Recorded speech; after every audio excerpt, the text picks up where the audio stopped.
J'ai coutume de dire, un jour on s'est mis à confondre la qualité avec le succès, pas pareil. Puis maintenant on confond le succès avec la notoriété et c'est encore moins pareil. Bonjour à toutes et à tous, je suis Alexandre Mars et vous êtes sur RCJ. Je suis ravi de vous retrouver pour un nouvel épisode de Pause, le podcast où on prend le temps. Le temps de s'arrêter, le temps d'écouter, le temps d'explorer, le temps de rire. Chaque épisode est l'occasion de marquer un temps d'arrêt pour aller à la rencontre de mes invités. Ces femmes et ces hommes sont artistes, chefs d'entreprise, écrivains, entrepreneurs, sportifs ou activistes et ils ont accepté, le temps d'une pause, de nous livrer les dessous et les secrets de leur parcours. Je rencontre mon invité d'aujourd'hui dans un village étape du Tour de France. Deux passionnés de sport que nous sommes, on commence à discuter. Nous sommes invités par un ami commun, Yann le meneur d'Amaury Sport Organisation. On discute, j'évoque Pause. Il accepte de venir nous raconter son parcours. Cette semaine, j'ai donc le plaisir de recevoir le chef d'orchestre de la Grande Messe du cinéma, le prestigieux Festival de Cannes. Si aujourd'hui, il tutoie les plus grandes personnalités du 7e art, rien ne le prédestinait à entrer dans ce monde si sélect. Issu d'un milieu modeste, il grandit dans une cité dortoir de la banlieue lyonnaise et se passionne d'abord pour le judo. Devenu ceinture noire, il n'a pourtant pas poursuivi de grande carrière sur le tatami, mais décide assez rapidement que sa voie, ce serait le cinéma. Passé par l'Institut Lumière, il devient ensuite directeur artistique de cet établissement renommé, puis est nommé délégué général du Festival de Cannes. De la ZUP des Minguettes aux paillettes de la Croisette, il revient avec nous sur son parcours atypique, nous emmène dans les coulisses du festival et se livre sur sa passion, ses défis, ses échecs et ses ambitions. Bonjour Thierry Frémaux. Bonjour. Comment tu vas ? Pas mal. Pas mal. Si je te pose la même question entre le 15 et le 31 mai, tu me réponds quoi ? Oh, que je vais encore mieux. Parce que là, on est en... Et en plus, cette émission qui s'appelle Pause, c'est vraiment ça. J'étais il y a encore moins d'une heure en projection, puisque là, le processus de sélection a commencé. On est en février et jusqu'au 15 avril, ça va être sans arrêt des projections, des coups de fil, des négociations, la fabrication du programme cannois. Et je veux pas dire que quand le festival commence, tout est fait, mais ça me fait penser à Alfred Hitchcock qui disait: mon film est terminé, je peux commencer à le tourner. C'est-à-dire que c'est la préparation qui compte. Et après, c'est un peu du plaisir. Et puis, bon, quand même une sorte de concentration particulière. Mais entre le 15 et le 31 mai, on est quand même au feu et c'est très bien. C'est marrant, tu me dis du plaisir.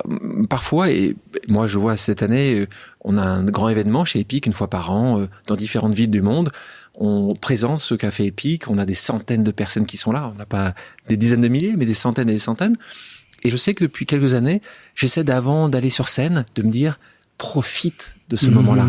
Essaye d'être bien ancré, profites-en, parce que ça va passer, mais c'est des moments importants pour lesquels on s'est battu. Toi, t'arrives à profiter mieux maintenant ? Ça passe à la fois très vite, il y a des moments de plaisir dont on ne profite pas, parce que de toute façon, c'est pas peut-être dans mon tempérament, j'allais dire que c'est pas dans le tempérament des Français de célébrer, alors que, par exemple, je me souviens, les grands derniers moments qu'on a vécu, ça a été la projection de Top Gun Maverick, et Tom Cruise était là, et ça a été une belle soirée. On l'a pris même presque par surprise, parce qu'on l'avait pas prévenu que nous lui donnerions une palme d'or d'honneur. Et c'est un homme pour qui l'existence est quand même une chose assez réglée, et tout à coup, quelque chose se déréglait. Il recevait la palme d'or d'honneur. Et il en a été ému, et tout à coup, il s'est lâché. Ça a été très beau, ce moment sur scène. Puis après, il y avait le film, et le film était formidable. Puis il faut imaginer ce que c'est, le grand palais, le grand écran du palais, de la grande salle du palais des festivals à Cannes. C'est avec 2200 personnes, et vous êtes au cœur du monde. Tout le métier mondial est là.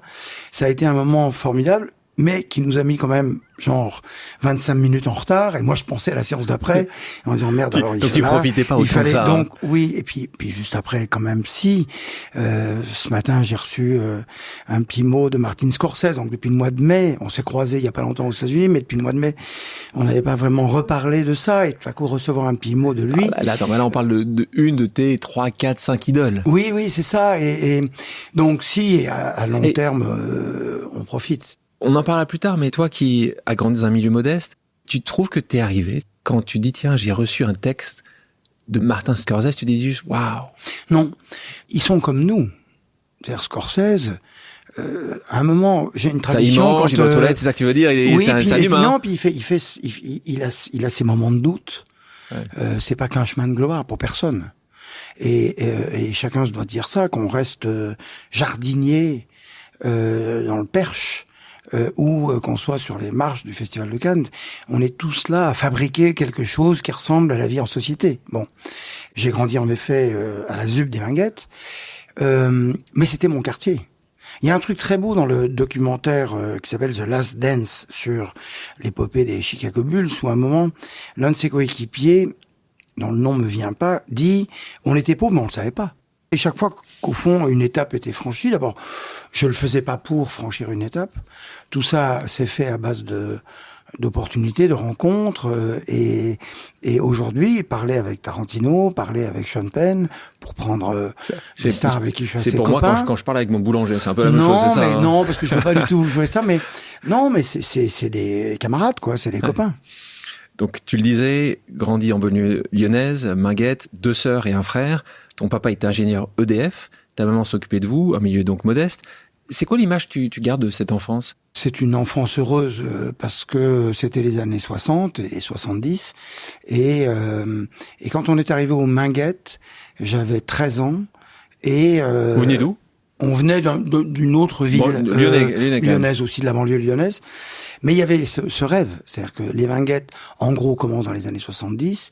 C'est en effet une cité dortoir. On construisait des tours pour mettre le maximum de gens, qui étaient tous des ouvriers, parce qu'il y avait les usines Berliet, parce qu'il y avait les usines SNCF, etc. Et en même temps, j'étais déjà au Festival de Cannes, que j'habitais encore là-bas. Ma femme, un jour, m'a dit, on va peut-être un peu échanger. Donc, à Lyon et à Paris, j'habite à chaque fois du côté des gares. Mais c'était mon quartier. Moi, je peux y retourner vivre demain matin. Donc, on n'a pas conscience de ce qu'on n'a pas. On a conscience de ce qu'on a. Moi, j'ai toujours profité de ce que j'ai. Et aujourd'hui, que quand même on en a plus derrière que devant, l'idée même de retourner en montagne, là où je suis né, c'est quelque chose qui me réjouit beaucoup. Tu es né en Isère, hein. Tu es un petit peu agité, tu avais même un surnom, on t'appelait tout fou. Ton papa a EDF, donc il y a des centres aérés. Tu vas là, tu as 10 ans, tu te retrouves sur un tatami, et toi tu dis à un moment, j'ai vu la lumière. Est-ce que tu te souviens vraiment ce moment-là ? Tout de suite, c'était spécial. J'ai écrit un livre sur le judo où je dis que dans ce monde-là, tout commence par une chute. La chute non prise comme une défaite, mais comme l'idée qu'il faut avoir. Il faut apprendre, et il faut se dire qu'on en aura des défaites et que du coup ça va nous apprendre à nous relever. Et le judo, on commence pas par vous apprendre à projeter, puisque le but du jeu est quand même de projeter un adversaire. On vous apprend à pas vous faire mal si jamais vous êtes projeté. Et puis le kimono, les odeurs, le tapis, ce côté à la fois très très protecteur de l'enfance et très presque militarisé, en tout cas d'une pédagogie assez rude. Et oui, ça te faisait du bien, toi ? T'avais besoin d'être un peu canalisé ? Oui, peut-être. Oui, j'étais un peu agité, toujours. D'ailleurs, on est comme ça. J'ai une nature. C'est la réputation que t'as. J'ai une nature impétueuse, mais oui, ça m'a plu beaucoup. Tu vas devenir champion du Rhône ou des Bouches-du-Rhône. Mm-hmm. Tu vas grandir.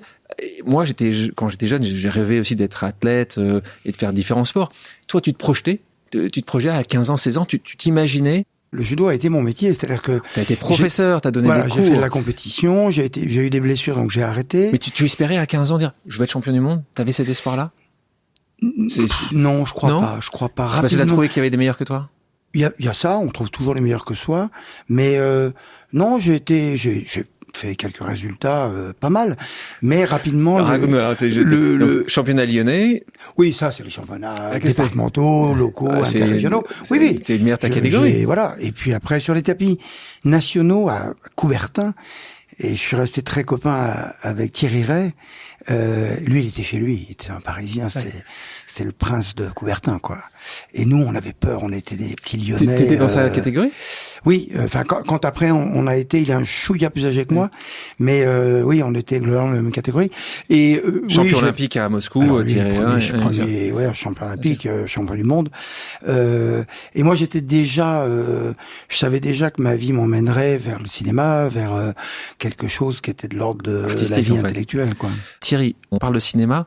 En passant par une pause amicale, le principe est le suivant. Nous avons demandé à quelqu'un qui te connaît de te poser une question surprise. On écoute.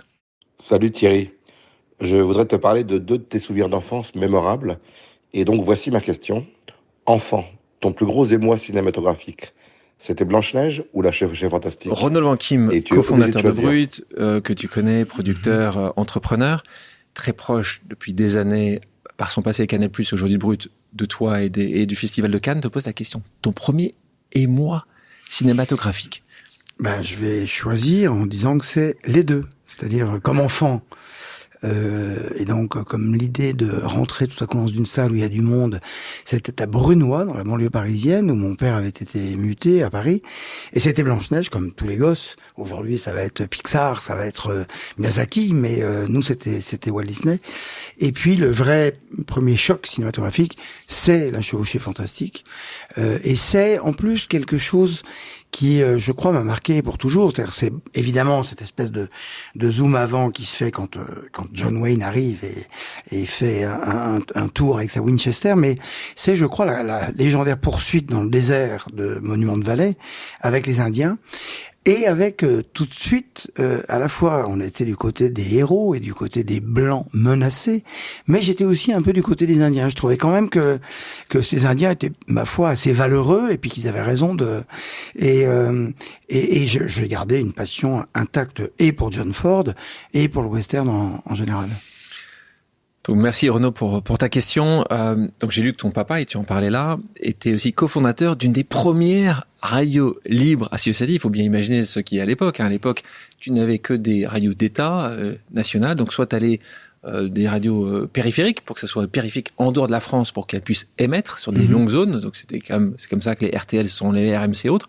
Et puis il y avait des petits filous qui branchaient, débranchaient pour se faire. C'était le cas de ton papa. Radio Canut, ou d'ailleurs Radio Guignol, qui était son autre nom, donc qui est un des premiers. Donc ça commence à parce que là on parle de radio, on parle pas de film.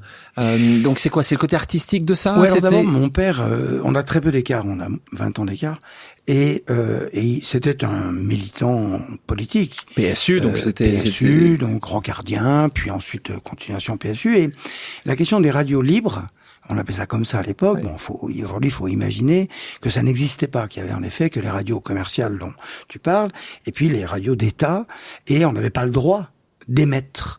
Et l'un des combats politiques, avant l'arrivée de la gauche en 81, se faisait sur le terrain de la liberté, qui était celui des radios. Et donc, il y a eu des radios, il y avait la radio Lorraine Cœur d'Acier, qui était la radio des ouvriers de Longwy, où il y avait eu des longues grèves, parce qu'il y avait eu plein de licenciements en Lorraine. Et puis, il y avait les écologistes, à l'époque, Brice Lalonde, dont le nom a un peu disparu, mais qui était un homme important, avait également fait des radios. Et nous, à Lyon, on avait fait cette radio, qui s'appelait Radio Canut, Radio Guignol. Les canuts, c'est la première révolution moderne, disait Karl Marx, des ouvriers de la soie qui au 19e avaient fait un peu parler d'eux. Et puis Guignol, pour le Guignol, évidemment qu'on connaît, les marionnettes, dont je rappelle, même après le grand succès des Guignols de l'info, qui étaient des gens absolument géniaux, mais que Guignol est quand même de tradition et d'origine lyonnaise. Bon. Et on sent que ça y est, on va beaucoup en parler de Lyon. Oui, tu me parles de la soie, qui est évidemment le centre, c'est Lyon, maintenant des Guignols. Donc voilà. Et donc cette radio, oui, c'était. Oui, mais la connexion. On était écouté. On disait que quand on avait des problèmes d'émetteurs, personne ne s'en apercevait puisque personne nous écoutait. Mais nous, on avait l'impression de faire. Alors, c'est marrant que tu dises nous parce que c'est ton papa là. Tu t'invites. Il n'y avait pas que lui, il y avait aussi des gens. Je te rappelle que ton papa quand même dû être au poste quand même. C'est en 78, je crois qu'il a quand même terminé quand même. Donc il était, quand tu dis, il était vraiment militant, c'est-à-dire qu'il combattait pour une vision d'une liberté d'expression là. Oui, alors il y avait ça, c'est-à-dire que là, on est 10 ans après mai 68, on est après les grands combats des années 70, la société était quand même chahutée. Après les combats en particulier, je me souviens, les combats antinucléaires, il y avait une grande manifestation pour la centrale nucléaire de Cress-Malville. On est après le Larzac, on est après tous ces grands combats collectifs. Il y a un peu de désillusion, la gauche perd les élections. de 78. Giscard est au pouvoir. On se rend pas compte d'ailleurs, peut-être, quand je dis on, c'est eux, moi je votais pas, à quel point Giscard était quand même un président moderne, mais en même temps un président de droite, donc aux yeux de la gauche. À l'époque, droite-gauche, ça voulait dire quelque chose. Et les gens de gauche cherchaient sans doute une manière de faire évoluer la société. Et en effet, les radios, c'était ça. Il y avait aussi beaucoup d'associations, pour un oui, pour un non. Les gens créaient des associations. Et tout ça, d'ailleurs, a construit l'arrivée de la gauche, si j'ose dire, officielle, c'est-à-dire de François Mitterrand en mai 81. Mais ce je comprends là, t'as cette vision de la liberté, de cette peut-être une modernité pour toi. La connexion avec ce qui va se passer dans les années qui vont suivre. Ton DEA qui va toucher plutôt l'art, ta volonté de commencer à toucher le cinéma. Là, on parle de radio. Ça a été quoi le fil conducteur, ou plutôt ce qui t'a amené au cinéma? En fait, c'est très lié, en effet. C'est-à-dire que moi, j'ai connu beaucoup de militants. J'ai beaucoup connu ce qu'était la vie militante et la vie collective. Et ça m'a à la fois fasciné et fait me tourner vers autre chose. C'est-à-dire que et sans doute que j'ai transformé dans mon travail, d'abord dans le judo, puis dans l'action culturelle publique, quelque chose qui était de l'ordre de l'engagement que mes parents, que ma jeunesse m'avait apprise. Mais de le faire d'une autre manière. Et en effet, j'ai eu un bac scientifique, mais j'ai rapidement fait de l'histoire. J'aimais le cinéma, et j'ai fait de l'histoire d'ailleurs parce que ça me permettait d'assister aux unités de valeur, on appelait ça comme ça à la fac à l'époque, les premiers cours. UV, les premiers cours de cinéma. Et je voulais pas non plus faire des études littéraires. Je voulais vraiment être plus bon. Et donc j'ai fait de l'histoire, ça m'a beaucoup plu. Et puis au moment où il a fallu faire, donc en effet licence, j'ai fait une nouvelle licence, histoire, géographie, puis maîtrise. Et au moment de choisir le sujet de la maîtrise, j'avais envie de travailler sur les listes noires et le macartisme des années 50. Je voulais travailler sur l'Amérique latine, parce que j'ai une passion pour l'Argentine. Je voulais travailler sur le judo. Je voulais travailler sur les premiers pionniers français qui, à partir, disons, de l'après-guerre, non seulement Henri Courtine, Bernard Pariset, etc., des gens connus, mais des gens plus méconnus, qui sont allés au Japon. À l'époque, au Japon, on y allait un peu en avion, on y allait en train, le transsibérien, fallait passer par Anchorage, ou fallait passer par Moscou, et il y avait des gens qui, tout à coup, débarquaient à Tokyo pour voir ce que c'était que le judo, quoi. D'ailleurs, on fait toujours ce voyage au Kodokan. Je voulais travailler là-dessus. Et juste avant de frapper dans le bureau de mon professeur, qui s'appelait Yves Lequin, qui était un grand spécialiste de l'histoire urbaine, de l'histoire sociale, je lui dis, mais non, finalement, je sais que la revue Positif est née à Lyon, qu'il y a une autre génération cinéphile que la seule génération des cahiers du cinéma, de Truffaut, de Godard, de Chabrol, de Rivette, de Rohmer. Il y avait à Lyon, dans les années 50, des gens qui ont fondé une revue de cinéma, qui est devenue l'une des revues les plus importantes au monde, et j'aimerais bien regarder ce qui se passait à l'époque. Et je me suis dit, voilà, c'est pas le hasard, ça m'est venu, et j'ai eu le courage, et il m'a dit, mais formidable, l'histoire culturelle, dont un homme comme Pascal Horry, qui vient d'intégrer l'Académie française, est aujourd'hui l'un des grands tenants, existait assez peu à l'époque. Mais comment toi, qui as 22, 23 ans, sans avoir baigné dans le cinéma, ni ton papa, ni tes grands-parents, ni de famille, tu te retrouves à faire de l'histoire, de la géographie, de parler de judo? Moi, il y a un lien à quel moment c'est une rencontre, c'est quelque chose que tu as vu, c'est un moment, tu te souviens ce sujet-là? C'est que quand j'étais jeune, sans doute par mes parents, mais par mes professeurs, par l'école, l'idée qu'il fallait s'intéresser à la vie du monde, donc à son passé, à son présent, donc à la politique et à l'histoire, était très naturelle. Après est devenu, je sais pas à quel moment on avait parlé, je me souviens plus, de bof génération, peut-être pas les gens d'aujourd'hui, mais il est évident que mes propres enfants, quand je leur parle de politique, j'ai quand même l'impression qu'assez rapidement je les emmerde à parler de ça. Alors que moi, ça m'a toujours passionné, et j'ai toujours pensé, donc j'étais cinéphile, le lien, c'est que le judo m'a appris beaucoup de choses, dont le fait d'aller vers les autres. Là, c'est quoi ton sujet de maîtrise, alors? Ça s'appelle Positif, les années lyonnaises. Contribution à l'histoire de la cinéphilie française. Contribution, il y en avait aucune à l'époque. Donc, tu as ton DEA. Maîtrise, DEA, Mais, thèse. bien sûr, maîtrise DEA. Voilà. Donc, tu fais une thèse. J'ai une thèse que j'arrête. Tu t'arrêtes là. Que je finis pas parce que je rentre À officiellement à l'Institut Lumière. Au début, tu rentres pour aider à fermer la lumière. Et puis, j'ai l'impression qu'ils ont vu ton potentiel. Puis tu grandis dans l'organisation. Tu côtoies très rapidement Bertrand Tavernier. Voilà, quelqu'un qui est un mentor pour toi, qui le deviendra.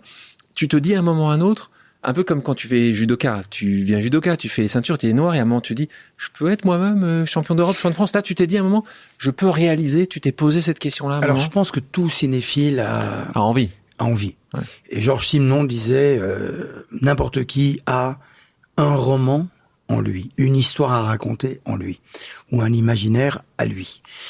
Et moi, rapidement, c'était déjà tellement formidable. Moi, j'aurais pu déchirer les tickets à l'entrée d'une salle et j'aurais dit, je travaille dans le cinéma. Bon.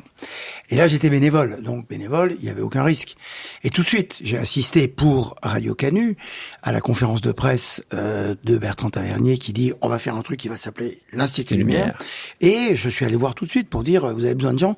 Mais aussi parce que notre génération, en tout cas, moi, mon éducation, me poussait à m'engager bénévolement. On s'en fichait. D'abord, je gagnais un peu ma vie.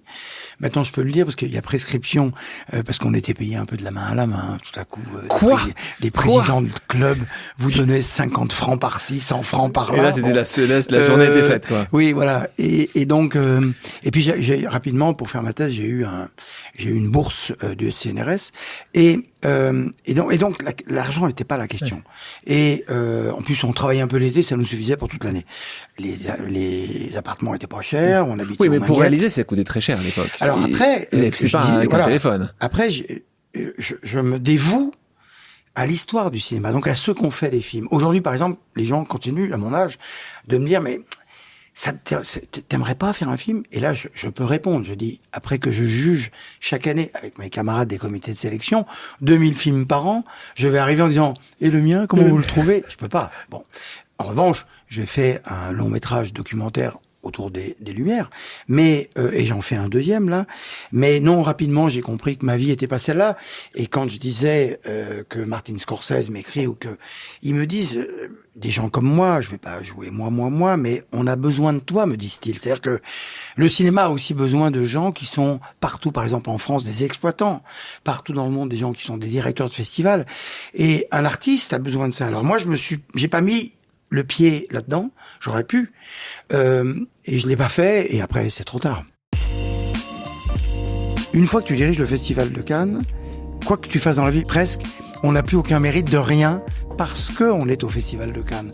Maintenant que j'écris des livres, d'abord j'étais destiné à écrire des livres parce que c'était ma formation intellectuelle d'historien, mais un jour, et personne ne le saura, j'écrirai des livres sous pseudonyme, comme ça ils seront jugés, peut-être qu'ils seront même pas publiés, on dira c'est pas bien, mais il y a toujours un moment où on a envie de redevenir ce qu'on est soi, quoi. On parle de rencontres, je parlais rapidement de Bertrand Tavernier. Rencontre, c'est essentiel dans nos vies. Dans mon livre, Pause pour une vie alignée, j'en ai même fait un chapitre. Toi, c'est quoi ces rencontres quand tu arrives à 25 ans? Tavernier est une de ces rencontres qui va bouleverser et transformer ta vie? À l'Institut Lumière, il y avait deux personnes qui s'appellent Bernard Charder et Raymond Chira, qui, à la Lyonnaise, pareil, auraient pu avoir un destin national. C'est deux historiens, deux cinéphiles, deux journalistes, deux écrivains, mais qui sont restés à Lyon. Raymond Chira, qui est mort il y a pas très longtemps, à l'âge de 93 ans, et Bernard Charder, il est mort il y a quelques mois, au même âge. Raymond, lui, il est né dans un appartement et il a vécu dans cet appartement, il l'a jamais quitté. Bon, c'est le côté lyonnais. On reste un peu chez soi. Mais donc il y a eux deux et puis ensuite en effet Bertrand Tavernier que j'ai d'abord admiré comme cinéphile, donc comme metteur en scène.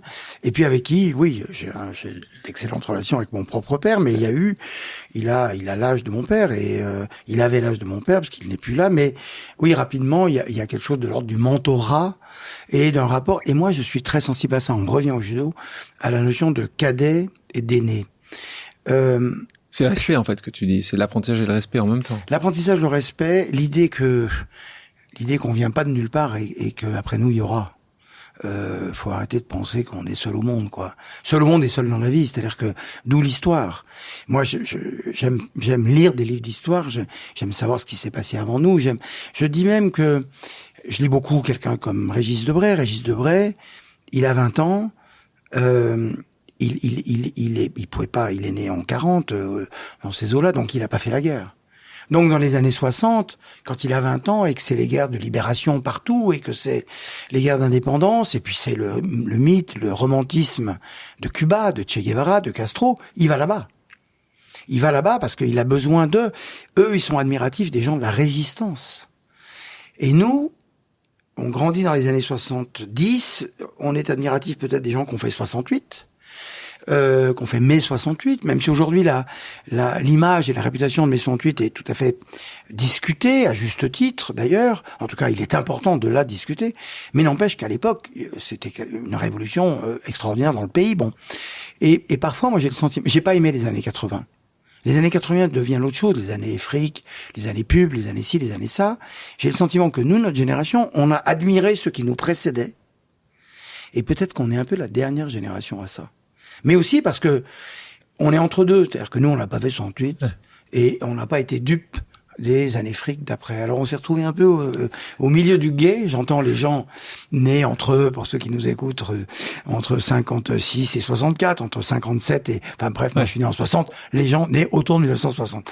Mais et aujourd'hui, c'est des questions qui restent très très valables, c'est-à-dire le dévouement aux autres, pour le présent, le dévouement à l'histoire, et puis la préparation du futur.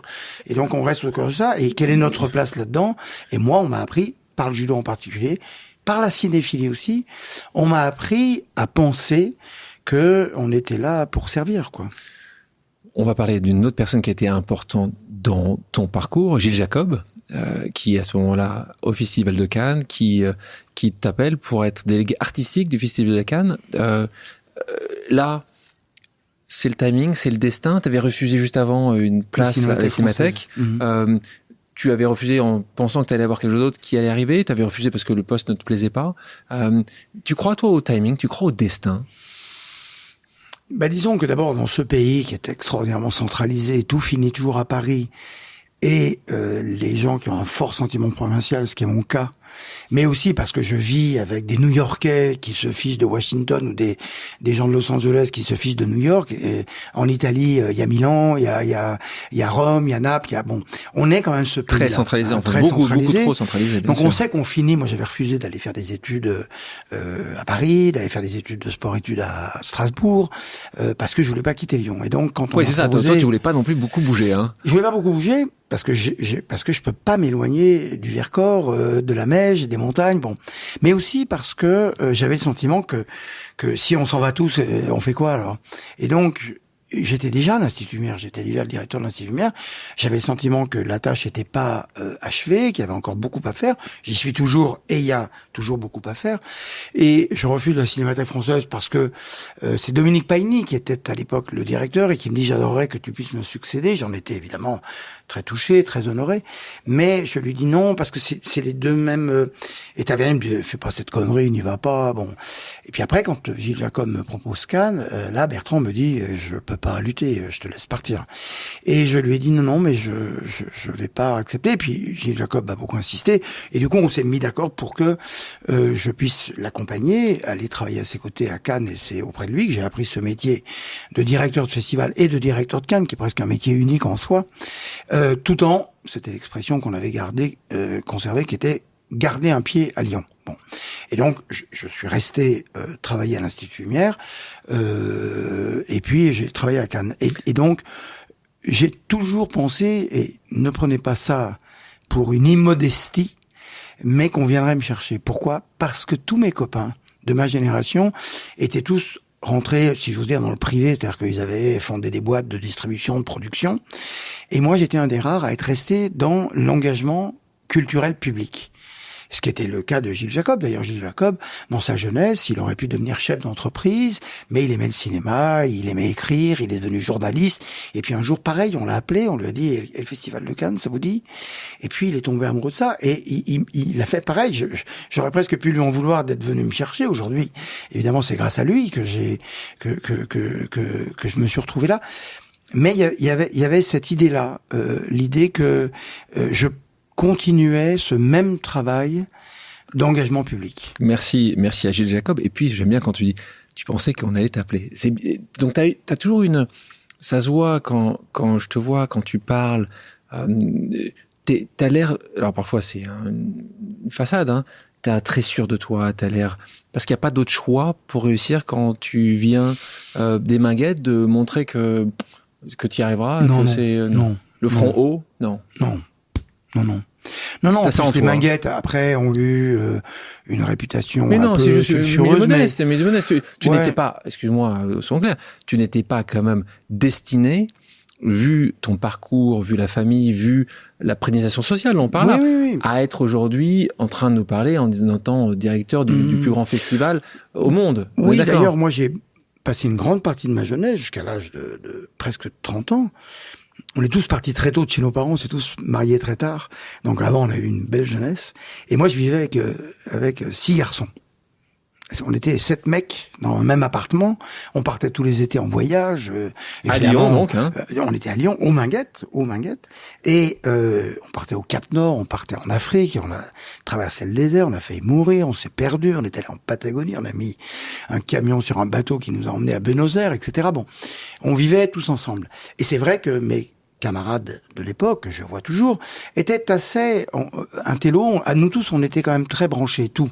Cinéma, littérature, rock, musique, on faisait la radio ensemble. Mais aucun d'entre eux n'est devenu ce que moi je suis devenu.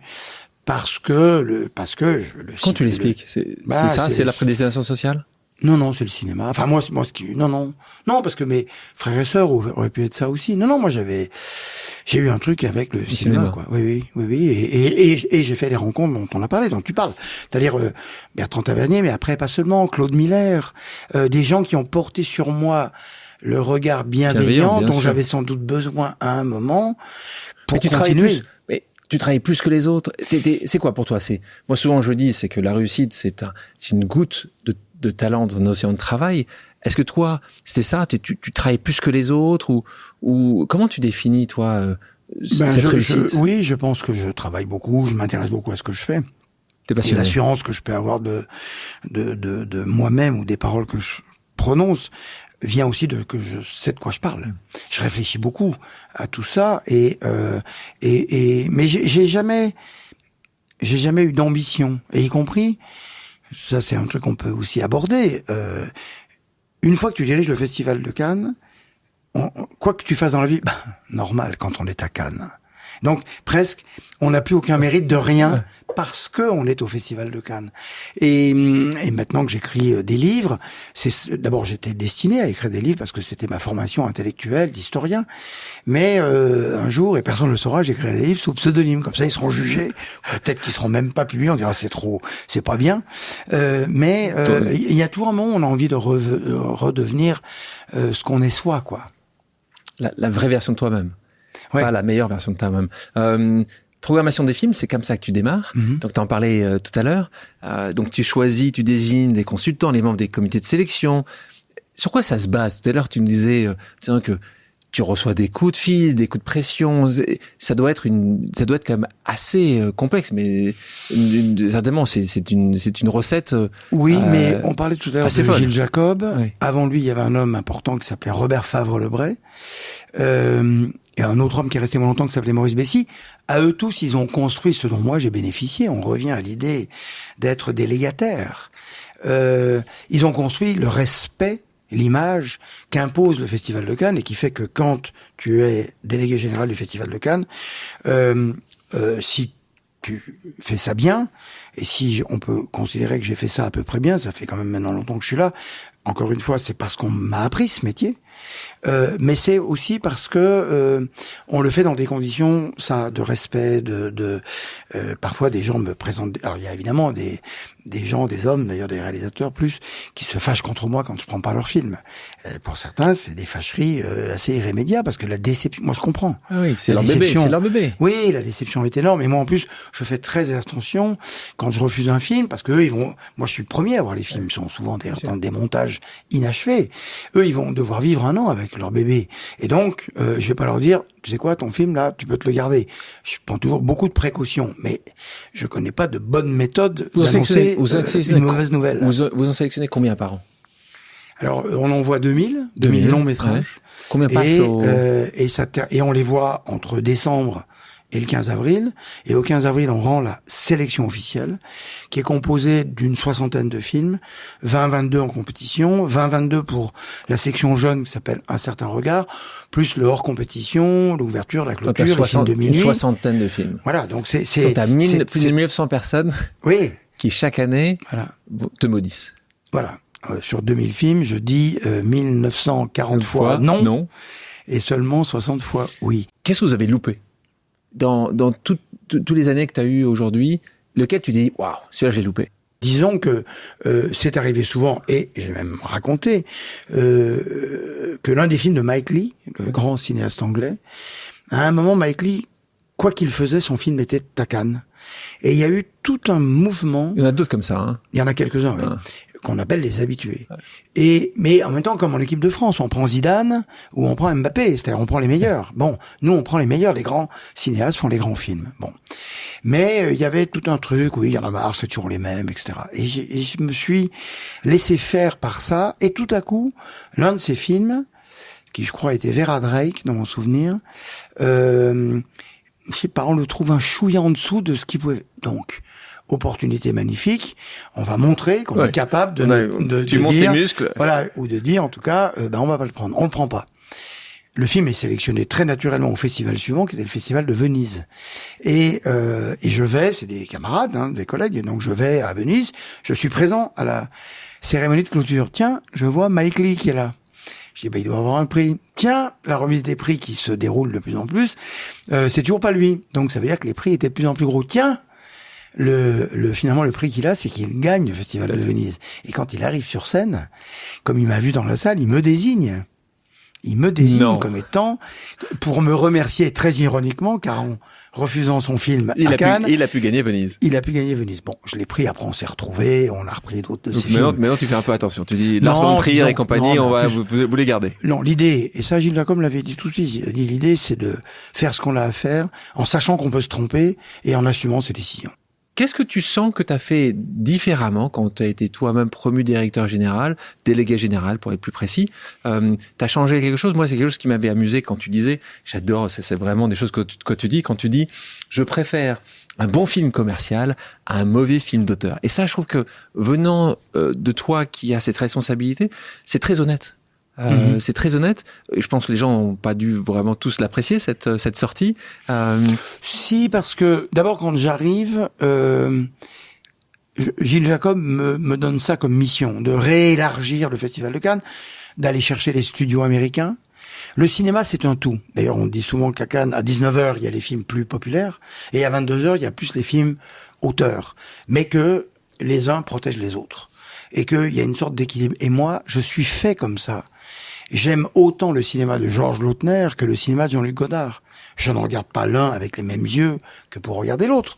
Mais quand Georges Lautner, prenons l'un de ses films les plus célèbres, Les Tontons Flingueurs, c'est un film extraordinairement bien mis en scène, bien écrit, bien joué, bien éclairé. La photo, ce noir et blanc magnifique, bien écrit par Audiard. Très bien. Après, mon propre cinéma va me pousser vers parce qu'en plus, je parlais de la revue positive, mais je suis plutôt un enfant de la nouvelle vague. Je suis un enfant spectateur, lecteur des cahiers du cinéma. Mais du coup, j'ai aucun mérite.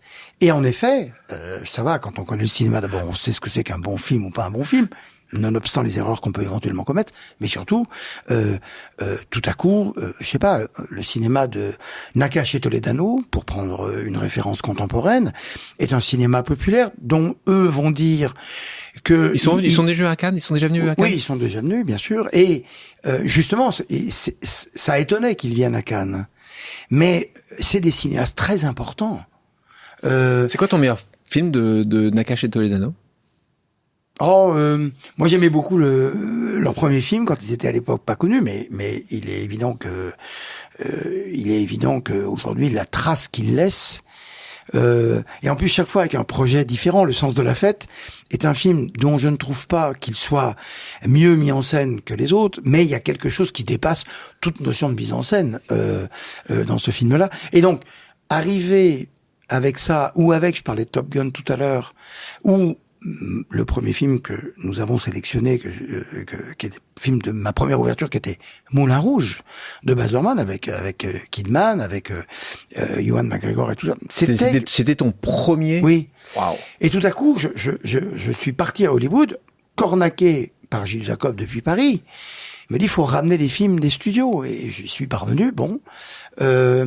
Et puis, par ailleurs, l'an dernier, on a montré ce qui est peut-être, parce que finalement, c'est pas sûr, le dernier travail de Jean-Luc Godard. On a eu un compagnonnage avec Godard. J'allais le voir en Suisse, en voiture. C'était pas loin de Lyon.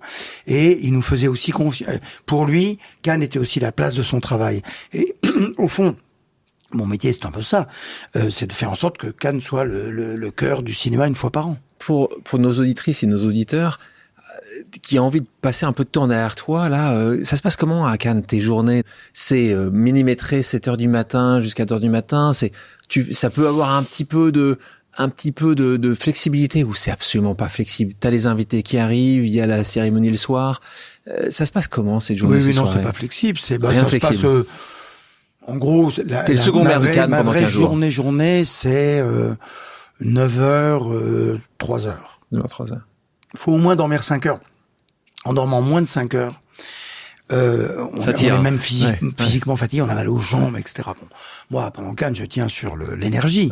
Si je regarde, je m'assois 5 minutes pour voir un film, je m'endors au bout de 2 minutes. Bon, mais c'est l'accueil des gens. C'est-à-dire, on a invité des films. On a invité, ça veut dire des metteurs en scène, des comédiens, des artistes, mais aussi des distributeurs, des producteurs, des gens. De toute façon, le cinéma, il y a beaucoup de choses derrière un film, des attachés de presse, etc. Et il faut être là pour les accueillir. Et moi-même, à qui on prête quelques qualités pour présenter des films sur scène, ça me vient du judo d'ailleurs. C'est sur le tapis de judo que, à l'école des cadres du judo lyonnais, on m'a appris à parler. Mon professeur, plus fort, on t'entend pas. Il faut que la ceinture noire là-bas au fond, il faut que tu la fascines, il faut que tu la convainques. Bon, et parler en public, ne pas être intimidé, est venu aussi des combats, du stress de la compétition. Donc, quand on a eu du stress de la compétition, tout à coup, même aller devant 2000 personnes au Festival de Cannes en compagnie de Tom Cruise, voilà, j'ai appris à le faire. Puis après, toute la journée, on accueille, on présente les films. Et moi, je fais beaucoup de présentations parce que c'est mon style et qu'on m'a demandé de le faire. Les cinéastes souvent me disent « Attention, je viens, mais je veux que ça soit toi qui soit sur scène pour m'appeler, pour présenter mon film. » Et puis après, on finit vers... moi, je passe en général dans les dîners ou les fêtes des films pour leur dire au revoir une dernière fois, si j'ose dire, parce qu'après chacun repart vers sa vie. Et puis après, je me remonte vite me coucher. Oui. Une autre question que les gens se posent, c'est la sélection du jury. Là aussi, c'est toi qui décides du président du jury à tous les membres ou il y a une discussion? Là, par exemple, on peut parler de cette année, c'est Greta Gerwig, la réalisatrice de Barbie, mais qui vient aussi du cinéma d'auteur new-yorkais, qui sera présidente du jury. Donc le jury est en train d'être fait. Et j'ai dit à Greta, je lui ai dit, la règle est que si nous avons des jurés américains, on t'en fait part avant pour que tu puisses éventuellement donner ton point de vue parce qu'il se peut que tu les connaisses. Mais sinon, c'est le festival qui compose le jury. Et elle m'a dit, mais même les Américains, vas-y, fais ce que tu as à faire. David Lynch avait une parole formidable. Je lui avais dit, David, j'étais tout débutant. Et je lui avais dit, bon voilà, le jury c'est nous qui le faisons, mais bien entendu, si tu as des ennemis, fais-en moi la liste, afin que qu'on mette pas d'impair. Et il m'a dit, je n'ai pas d'ennemis, et si j'en avais, je te laisserais faire quand même. Bon. Donc t'as senti parfois qu'il y avait quand même parfois de l'attention, parfois peut-être. Non, aucunement. Non. Et nous, alors la conviction du jury est quelque chose qui est devenu extrêmement délicate. D'abord parce qu'il faut que ça soit comme Cannes en général. Soumis à une certaine universalité géographique, générationnelle, des jeunes, des vieux, de genre, bien ethnique. sûr. Nous, c'est tout à fait paritaire. On a même, lorsque Spike Lee était président du jury, normalement c'est 4 hommes, 4 femmes, et puis après le jury, le président peut être un homme ou une femme. Et là, pour la première fois, il y a eu tellement de fois où il y avait plus d'hommes que de femmes, il y a eu plus de femmes que d'hommes, même avec un président homme. On va s'arrêter 2 secondes pour te proposer une autre pause amicale quand on parle de cette sélection du jury. On écoute. Salut Thierry, j'espère que tu vas bien. Je partage évidemment ta peine concernant l'Olympique lyonnais, mais ils sauront se redresser, j'en suis sûr. Mais ce n'est pas l'objet de ma question. La voici. En fait, ce que j'aimerais savoir, c'est à combien tu évalues le pourcentage de chance pour que un jour on puisse voir Springsteen présider le jury. Merci à toi et à très bientôt. Question de cet acteur-réalisateur que j'aime beaucoup, Roch Dizem, je sais que tu l'aimes aussi beaucoup, qui était ici il y a quelques semaines de ça, écouter son podcast, une personne phénoménale, qui est un fan absolu. J'ai l'impression que toi, tu es pas mal fan aussi, qui me disait, c'est faisable. Bruce Springsteen, oui. Alors je lui dis non, c'est pas possible. Il me dit, tu sais quoi, on va demander à Thierry Frémaux, est-ce que Bruce Springsteen pourrait un jour être le président du festival ? Alors, je lui ai demandé. Je l'ai croisé, il y a quelques années d'ailleurs, et il m'a dit que oui, mais il m'a pas dit quand. Donc, on attend. Et je l'ai vu il y a pas longtemps, parce que en plus, le hasard fait que cette année, en 2024, son seul et unique concert français a lieu à Marseille, le jour de la clôture du festival. Donc, je ne pourrais pas y aller. Et je l'ai croisé il y a quelques semaines au Golden Globe, il était là parce il avait une de ses chansons qui avait été sélectionnée, et je suis allé vers lui en lui disant, faut absolument déplacer ce concert. Il m'a dit oui, je vais faire ça. Bon, évidemment, il peut pas, mais je vais être tellement malheureux d'être à quelques centaines de kilomètres de Marseille où ils sont en train de chanter. Bon, je serais heureux parce que on sera en train de terminer le festival. Mais oui, en tout cas, moi je fais partie de ceux, par exemple, qui trouvent légitime que l'Académie Nobel ait attribué le prix Nobel de littérature à Bob Dylan. Beaucoup de gens ont considéré que c'était une usurpation de genre, etc. Je crois pas. Et on a eu des écrivains d'ailleurs, présidents du jury, Tennessee Williams, William Styron, Georges Simenon, etc. Vu la place qu'a pris le rock, le Festival de Cannes est né après la guerre. Donc le rock and roll né dans les années 50.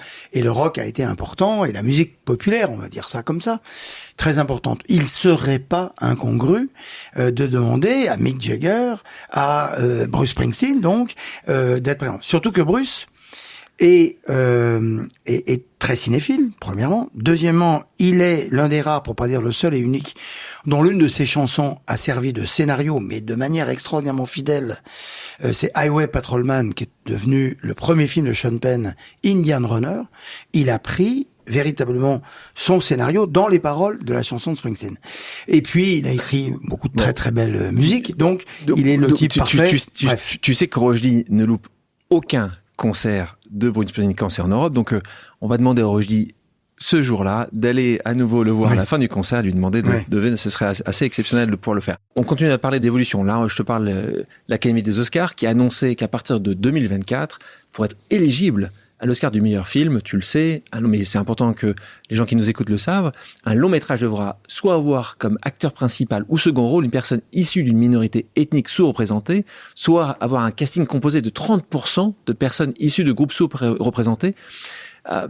Pour toi, ces sujets-là, qui sont très américains, en tout cas qui sont très poussés par les États-Unis, qui est une vraie représentation, une meilleure manière de la diversité. Aux États-Unis, comme tu le sais, il est beaucoup plus facile d'en parler parce que les statistiques ethniques existent. On peut parler d'une diversité sans devoir se cacher sous une cape. Ou ça, c'est des sujets que qu'on pense qu'un jour tu vas devoir aussi demander dans tes films en disant juste, si vous voulez présenter, il va falloir être plus en représentation de la société dans laquelle nous vivons. C'est clairement le reflet de l'évolution actuelle de la société américaine. Alors je vais pas me contredire en disant, puisque tout à l'heure je disais c'est formidable que tout le monde s'intéresse au cinéma. Après, l'idée que on change la nature des sociétés par le cinéma, je suis pas sûr. Les Oscars peuvent faire tous les efforts qu'ils veulent. Je crois quand même que le respect des minorités, le respect des genres, le respect des non-genrés, justement, le respect de toutes les questions sociétales qui aujourd'hui traversent la société, c'est à la société de les régler. Le cinéma va pas pouvoir porter tout ça à lui tout seul. Et donc, oui, elles doivent en faire partie quand même. Mais elles en font. Les quotas. Par exemple, alors moi, sur Cannes, si j'ai face à moi une hésitation entre deux films, que l'un est réalisé par une femme, l'autre est réalisé par un homme, je vais prendre celui qui est réalisé par une femme. Toujours. Pourquoi ? Parce qu'il y a moins de réalisatrices. Donc je vais favoriser C'est pas comme ça que Justine Triet a gagné l'année dernière. Un rééquilibrage. Non, mais Justine Triet, c'est ce qu'elle a dit sur scène. Les gens ont pas voulu comprendre ce qu'elle voulait dire. Justine Triet, son premier film n'a pas eu de succès. Le système français lui a permis de continuer à faire ce travail. Parce que subventionné. Pas subventionné du tout. C'est des erreurs, ça non. L'argent public du cinéma vient de l'argent du cinéma. Sur chaque billet que chaque spectateur paye, une petite part est prélevée pour le capital commun, si j'ose dire.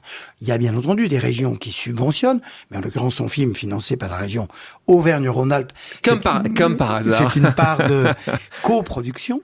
Hein, ça a été filmé là-bas, c'est pour ça. Ça a été filmé là-bas. C'est une part de coproduction. Bon, bref. Et elle, 4 films plus tard, elle est Palme d'Or. Et oscarisée. Et puis avec cette merveilleuse aventure qui lui arrive.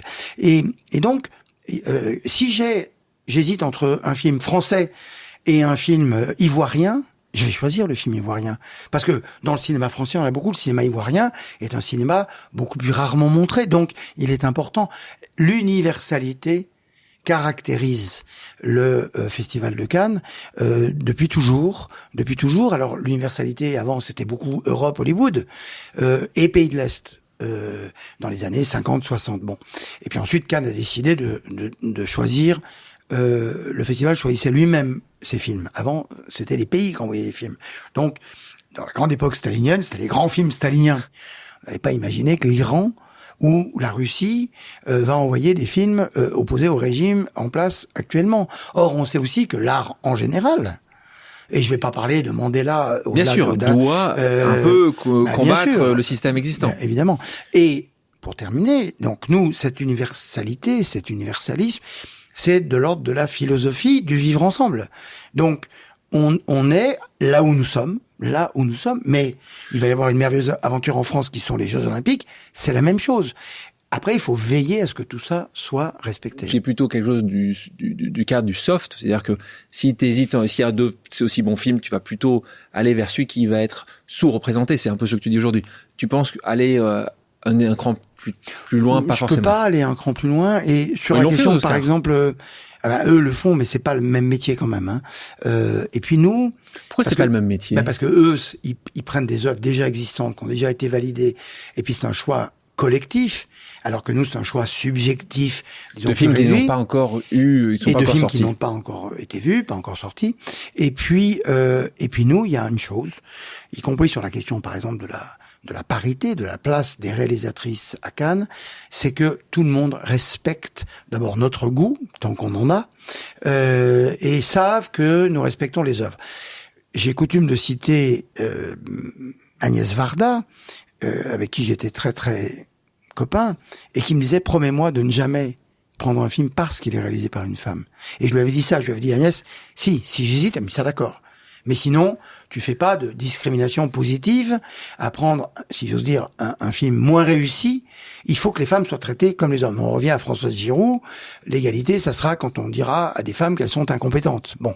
Ou je crois qu'elle disait quand on nommera des femmes incompétentes, puisque parfois on nommait des hommes incompétents face à des femmes compétentes. Bon, et nous on a signé d'ailleurs une charte, qui est la charte de collectif 50-50, donc la parité est partout. Et la même Agnès Varda, il y a quelques années, on voit ensemble, c'était une des premières projections, le film de Bertrand Tavernier qui s'appelle Capitaine Conan, qui est un film avec Toretton, qui est un film de guerre, la Première Guerre mondiale. Fin du film, formidable, tout ça.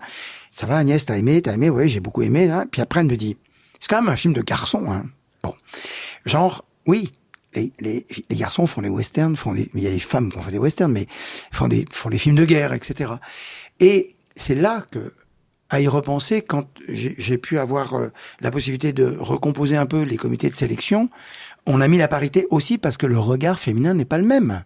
Et que c'est important pour nous, garçons, qu'il y ait tout à coup une fille à côté, qui est tout aussi cinéphile que nous, mais qui a la vie qu'elle a, et qui va tout à coup dire, attendez, je suis pas d'accord.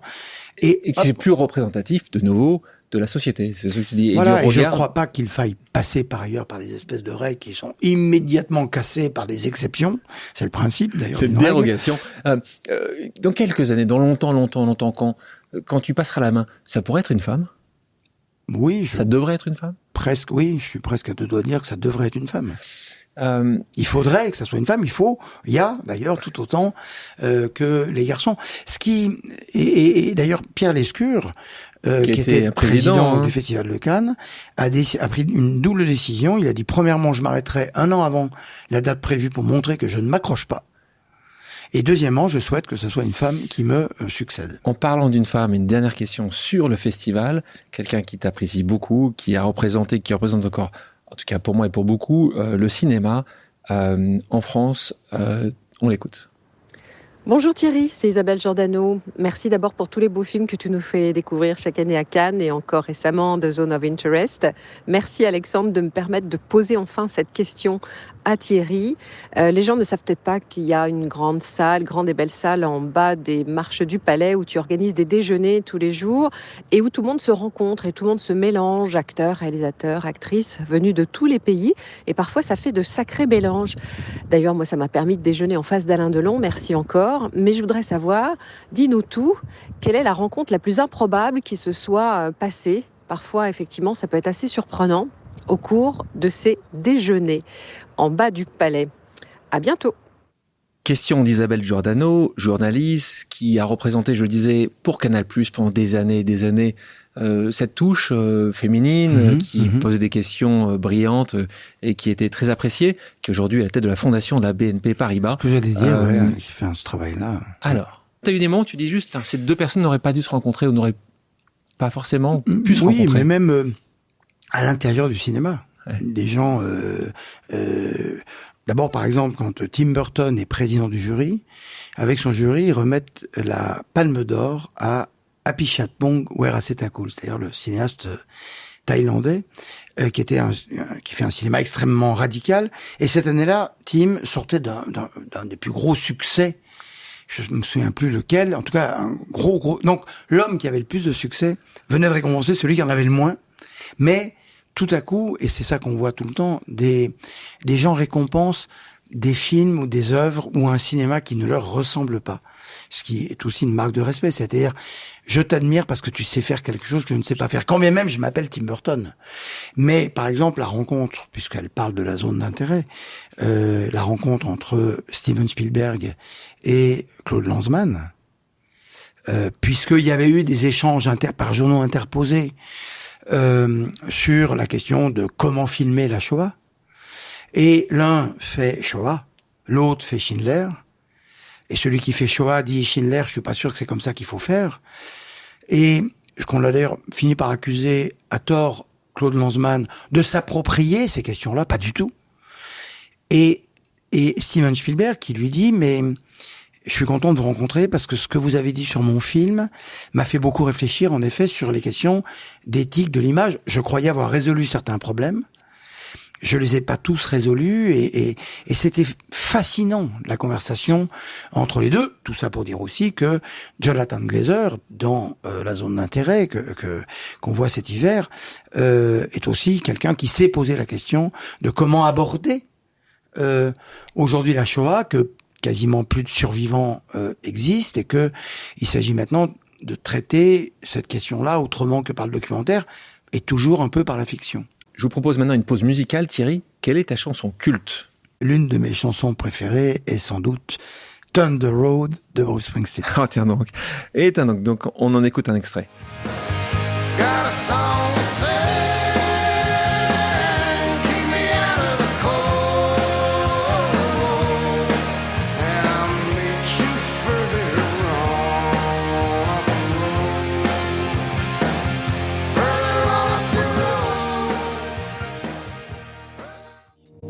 Merci à tous d'avoir pris le temps de faire une pause avec nous sur RCJ. J'espère que l'émission vous a plu, inspiré ou fait réfléchir. Si c'est le cas, je compte sur vous pour soutenir Pause sur radio-rcj.info ainsi que sur toutes les plateformes d'écoute. À bientôt sur RCJ pour un nouvel épisode de Pause.